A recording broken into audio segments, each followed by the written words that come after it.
Day 5, gateway to Champaign.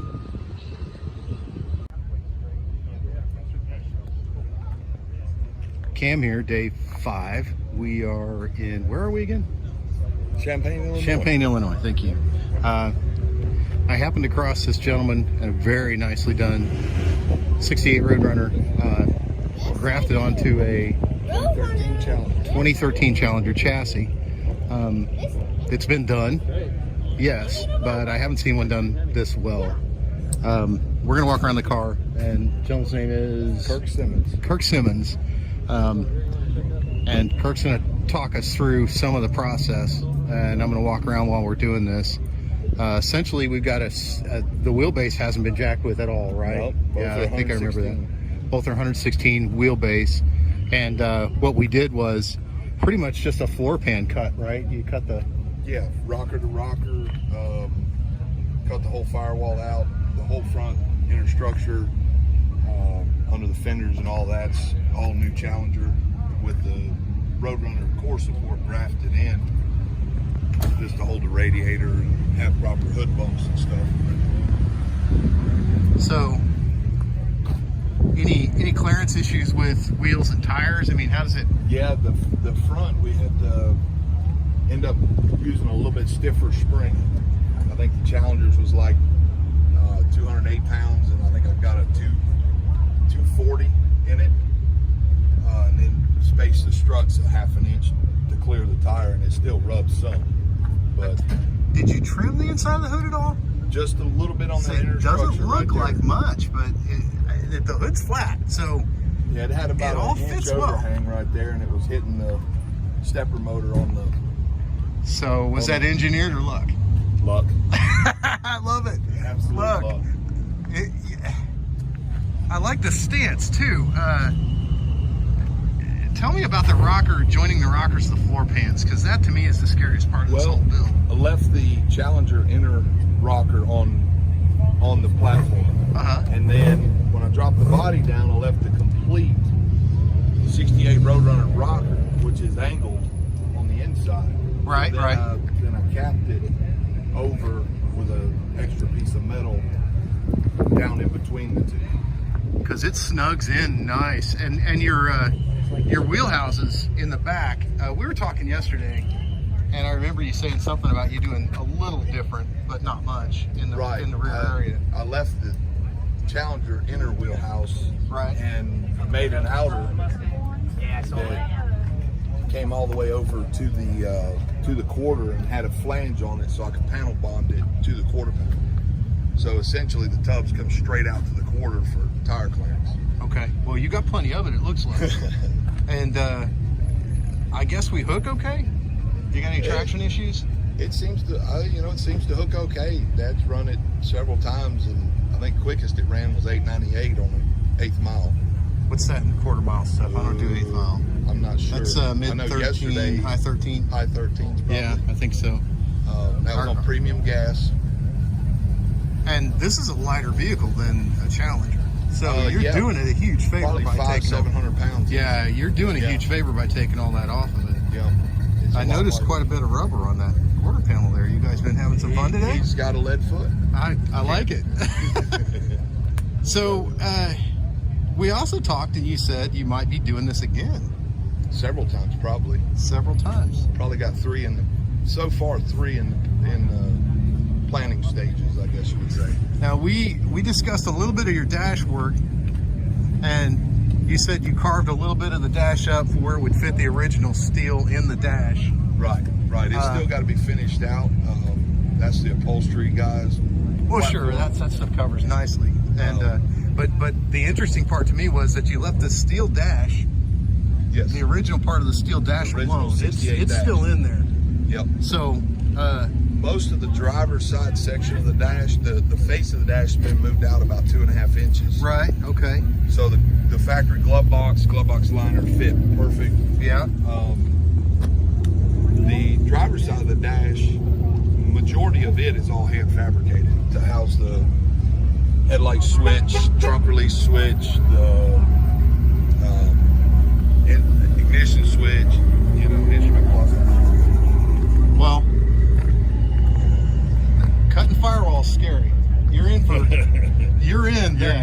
committed. You're committed at that point. Yeah. How much of that firewall did you have to trim off? Because it looks like it's all Challenger firewall. There must be extra. Challengers are a bit taller though, aren't They're way taller, several inches taller. So Okay. So you got all the metal you need, more or less. Right. Okay. Right. That was just under, probably 2.5 inches under the bottom of the windshield on the Challenger. Okay. On the Challenger, one of the reasons I think the motor sets so far forward is they've got a wiper assembly under a plastic cap. Oh, that's right.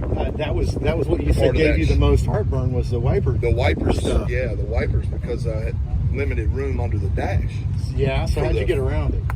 Well, I used the Challenger wiper motor, made a bracket to bolt it to the back side or the front side of the brake pedal assembly. And then I made linkages out of round tubing and 1/4-inch hamstrings. You know, it kind of. I'm looking at it. I see a lot of original Roadrunner, like the core support there. Some of the inner fender. You Right, know, yeah, the top of the... Do you just kind of keep trimming until they all glue nicely together, or how?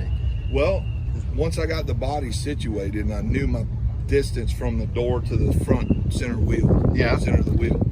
So then I started hanging from fixed points on the body, the front sheet metal.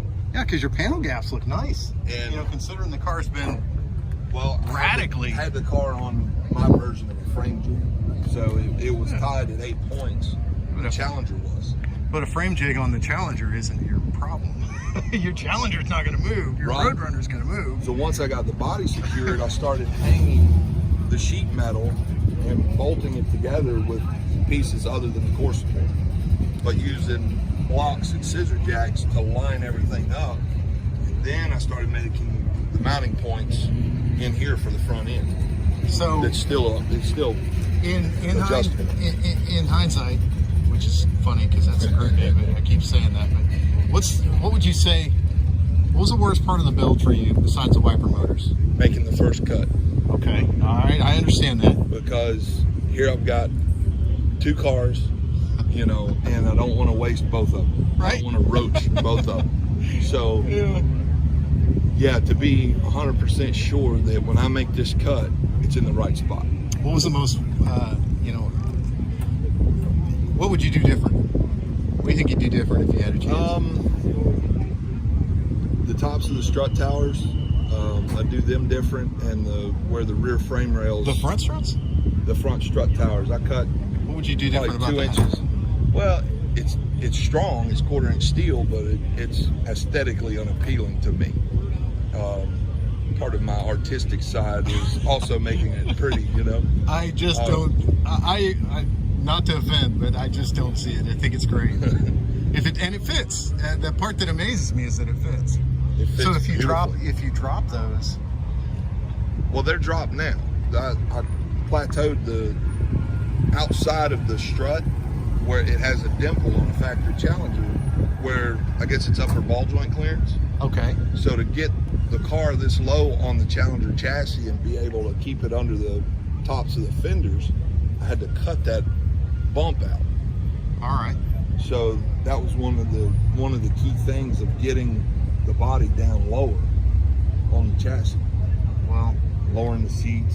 I love it. Thank you for bringing it.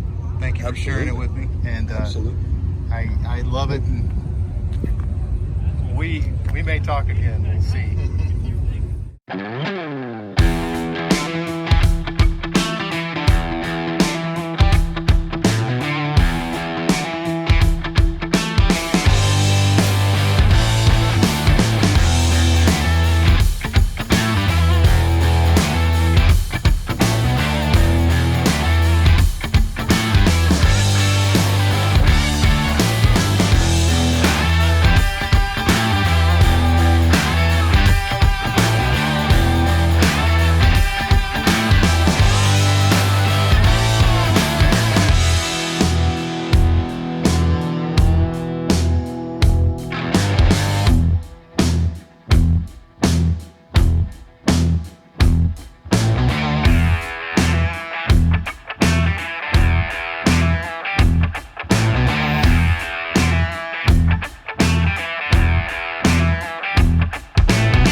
All right, so this is Cam with Hindsight. I'm here on day 5 of Hot Rod Power Tour, and we mentioned these guys in an earlier video. I've been spending all week trying to catch up with them, and these two guys have been traveling all week. They're long haulers. They've been duking it out, keeping their stuff running, and it's been fun to watch them. So I'm gonna introduce the owner, and he's gonna introduce his car a little bit. And this is... Hi, my name is Brayton. All right. We're from Kansas. Okay. This is my 1971 Camaro. Boy, it's a hot rod. I don't know where to start on it. We put this 6.2 diesel in here before we left. Just kind of, we had the car since 2019 and we really wanted to take it on the tour, and we had the 6.2, so naturally they just came together, and we've been getting like 23 miles per gallon, no overdrive, so it's been a blast. You've been push starting a diesel. Yeah, so ever since the second day we had, it vibrates quite a bit. So we had the bell housing down there broke. Right. The whole starter fell off of it. Now, I didn't get video of that, but I was behind you when it happened. It was spectacular. I can verify that was legit. He's not telling stories, and that is the starter. I saw him, and I got a picture of him holding it that day. So what they've done so far is just kept motoring and push starting it, and it runs. It runs fine. They've been doing great. Yep. We caught up with him in a parking lot finally on day 5. So he's been traveling with a group of people, and we're going to do a walk around. You're going to tell me a little bit more about the car while we do a walk around. So obviously no AC. No, it's a no AC car, 71. Somebody's pimped it out to look like a D28, I think. They put a manual in it. It was originally an automatic car. But that was all how I got it. Somebody put a hood on it from like an 81. That's what people keep telling me, so I'm assuming that's what that is. So we got some pipe there to keep the... Yeah, it was a gas car. It had dual exhaust, so we naturally had to put the tractor pipes on there to let people know it was diesel. Well, and I've been hunting the unusual all week. Really? That's why I saw this. I saw the pipes, and then I saw the diesel, and I thought, I don't know if they put a diesel in it or not. Then I saw you hammer it on the highway, and I knew it was a diesel. Yeah, it smoked a little bit. It smoked a little bit. I kind of figured it was either that or you were getting ready to do some ring work. Oh, yeah.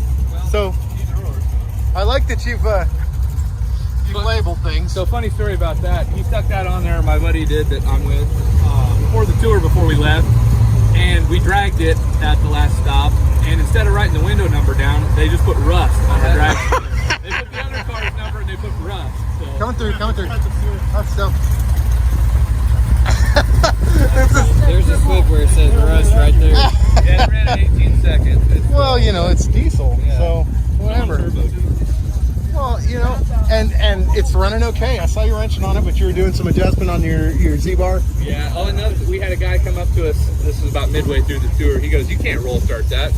And we said, "Well, we've done it about 4 or 5 times already." I mean, don't you love people telling you it can't be done in the middle of you doing it? Exactly. That's great. Well, we were 5 seconds away from doing it when he said it. Hey, that's fantastic. Good for you not listening to people tell you can't do something. Yeah. That's awesome. All right, so we're going to bounce over to the Mustang. So the Mustang was with the Camaro, so I noticed them both. But tell me a little bit about the Mustang. What year is your Mustang? The Mustang's a 1970. Uh-huh. And I got it with no floors or anything in it. And what's your name? I'm Cole. Cole? All right, Cole. And you're from the St. Joe area as well, right? Yes. Okay, cool. Yes. So I built the fender flares using just the planishing hammer, but the flange and everything just... And the fender flares is what brought me to your car, honestly. I was following behind, and not a lot of people, I'm a nerd, but they weren't finished, but they looked really well done. Well, so you've done a really nice job on your fender flares. Yet because I need to put quarters on. Yeah. Because from here down, you cannot put a magnet on the car. Nobody needs magnets anyway. What do you want to put a magnet on it for? What do you care? That's what the pop rivets are for. Yeah, that's why it's riveted on. But so you're gonna put these on your new quarters then? Yeah, so I'm gonna put new quarters on, refit those, and that's why it's just tacked on that wire edge. Who cares? It looks great. Oh yeah, I like it. No, these are really well done. Just matte clear them and leave it. Well, and if you're following the car, I can't get far enough back because I'll get run over. But if you're following the car, they look like a really well done set of extensions, and the fact that you did them by hand makes them even more remarkable. So tell me a little more about the car. How long, you said you've had it for how long? For about 6 years. So it's a manual? It's a manual T5 out of a Fox body. It's a 99 Explorer engine that I've gone through and put a bigger cam and all that in. So would you do that again? Oh yeah. Yeah? Yeah. it's So not- you didn't keep the fuel injection, but I'm a gonna lot of put it people on don't. Later. Yeah, you did keep the fuel injection. I kept it all. It's in a box. Okay, But baby steps, right? yeah, Yeah. It's got 2012 GT brakes on the front. I fabricated my own 4-link for the back to go on a Crown Vic rear end. Nice, nice. So it's So you're doing your own 4-link. Where'd you get your info? I got on CJ Pony Parts and looked at a few of them and was like, that's way too expensive for something I can make. A lot of people do that. A lot of people say, well, you know what, I could probably make that, and that's A little bit of geometry and looking at 2 different companies later, I made my own. thank God for the internet, right? Yeah. There are, I've seen a 4-link calculator I that haven't seen that. I may be able to help you with some of that, but yeah. So how have you been doing with the car? He said he was getting awesome gas mileage on his. I've been getting 23, almost 24 miles per gallon. And running 14s on the drag strip. That's great. That's great. So you're having a great time. Oh yeah. You've had no Yeah. problems. I've had a couple, but nothing compared to the Camaro. You'd like So- to be rolling about 85, but we're rolling about. Oh yeah, we I got feel separated you. one day and I started rolling at 90 and it just loved it. I feel your pain. That's kind of where I'm at. So what rear are you running? What gears are you in? Right now it's a 308 because the T5 was a turbo coupe T5. Okay. So the transmission gearing kind of cancels out the 308 a little bit. Okay. But All I right. am traveling with an extra T5 because they're 'Cause not it's a known T5, for being good yeah. at drag. Because it's a T5. Yeah. So are you having any shift problems with your D5? It's actually shifting great. I've never had it. I've got a TKO 600 in mine, and the shift from first to second, I'll be nice, but I'm not happy. It won't grab second gear to save its ass. I did make sure on the strip that I took a little bit of extra time because on the street I usually just bang it into second. Well, you're a long way But, from home. Yeah. I I did- figured if I don't want to put the other T5 in, I should baby it a little bit. All right. I don't blame you. And it's the tarmac's hot to be laying on it to put a transmission in. Oh, I don't yeah. blame you. Oh yeah. All right, man. I really appreciate you letting me put this on my website.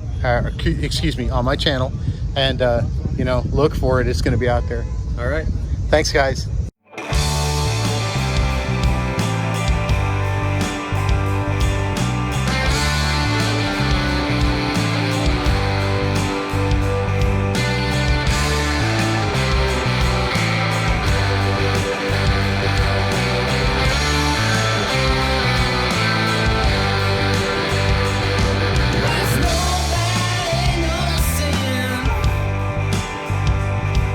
There's nobody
I'm here with the AMX guys. I have been hunting literally all week after I screwed their footage day one.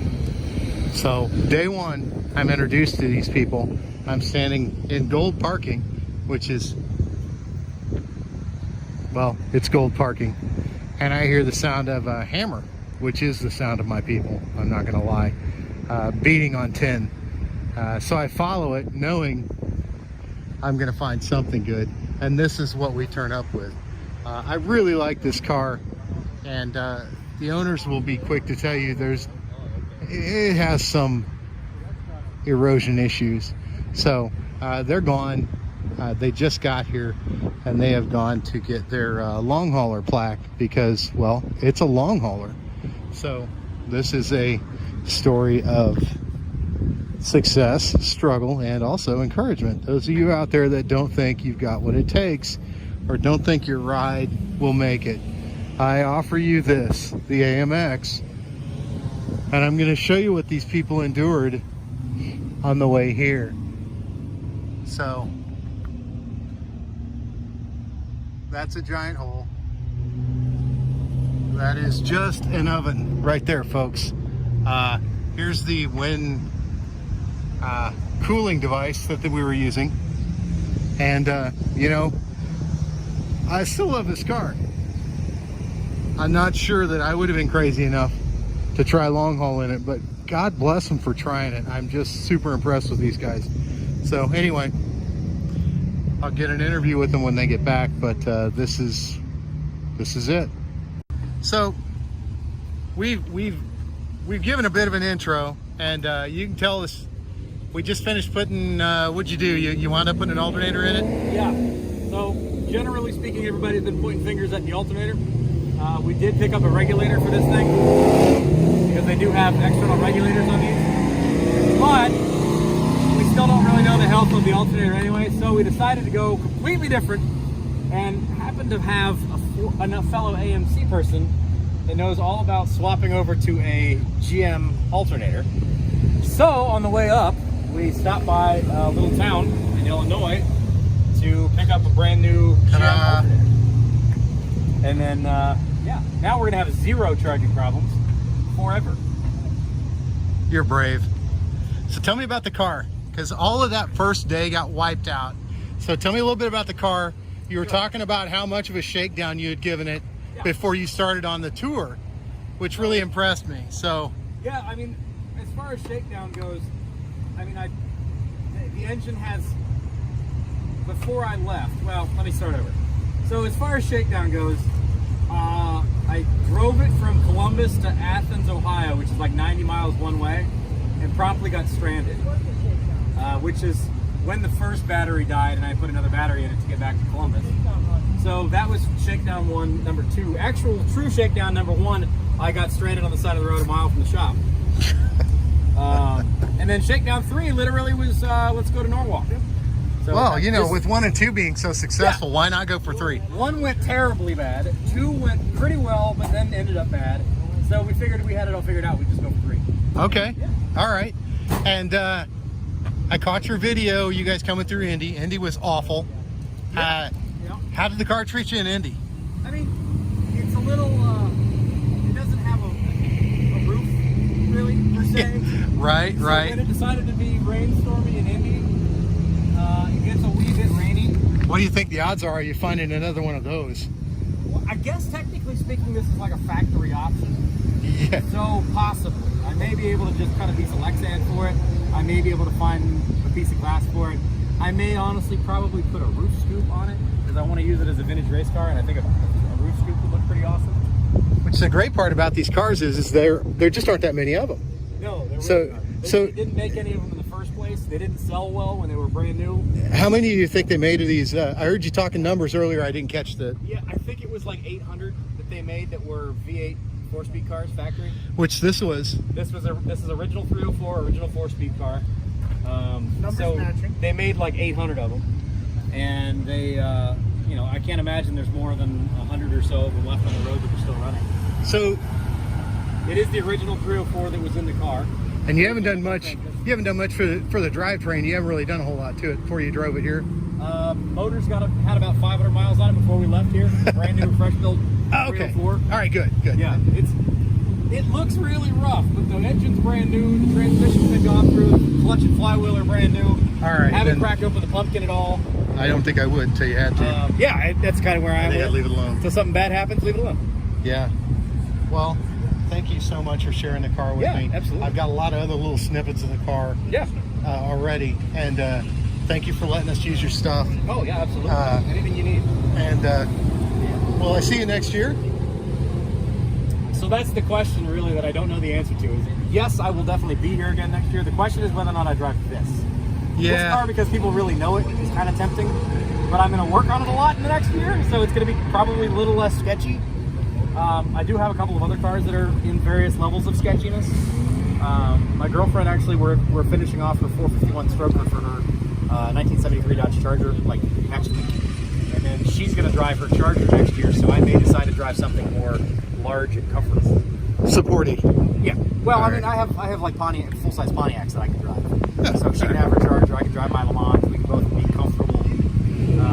Well, Or I could drive something super sketchy, like this, or like a LS swap truck with exhaust, which I also have sitting in the parking lot of the shop. you having a good time? I had a great time. Because honestly, I've done a ton of car shows, I've done a ton of all kinds of other things. This is the very first time I've ever done a hot rod power tour. It was amazing. I had such a good time. The people were amazing, so surprising. Like, I mean, I literally never met you before Yeah. Monday. Yeah. I had never met any of these guys before Monday. I had no idea who any of them. I'm typically an antisocial person too. It's car people that bring it out of me, Yeah, I guess. it's So, incredible. I mean, yeah. I think it's fairly common too among us. it's amazing for the power tour thing, where people just kind of band together and are willing to help each other out and get greasy and, you know, donate parts or help, you know, go Yeah. run and grab stuff for somebody. Absolutely. It's incredible. It's a very humbling experience, and it really makes you believe in people again when you see people that are willing to do this kind of stuff versus everything we see in the daily life. Exactly. Everybody I've met, everybody I've been talking to, everybody as I'm walking through the show is like, "Oh my God, I've been watching you guys on YouTube, blah, blah, blah. I can't believe you guys are doing that." Exactly. Everybody's been awesome about it. So, shout out to your own channel. Pimp your own channel while I got you. We are Lucore Automotive, Lucore Racing. You can find us on YouTube. Okay. And this car, literally from the moment I dug it out of a guy's yard in May of last year till right now, is all on that YouTube. Very cool. Well, we're going to get you some more subscribers and watchers. Yeah, hey. we All right, appreciate it. man. We're just a little small town shop in the Columbus, Ohio area. We actually work on cool cars all the time. We're not typically speaking just a YouTube kind of thing, but we do like to share some of the content we do. Well, I appreciate it. Yeah. Thank you. Absolutely, sir.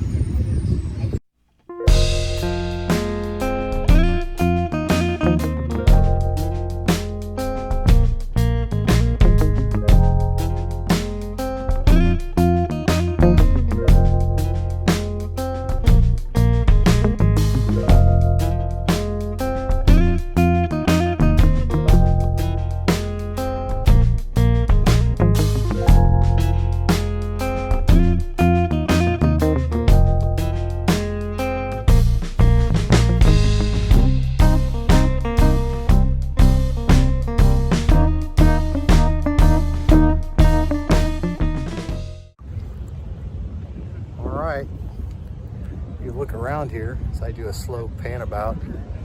I've got literally no power left in my phone. You are witnessing the end. Just finished playing around with the boys in their AMX. It's hot, I'm thirsty, and it's time to go. So that's the end of this year's power tour. Thanks for hanging out with us.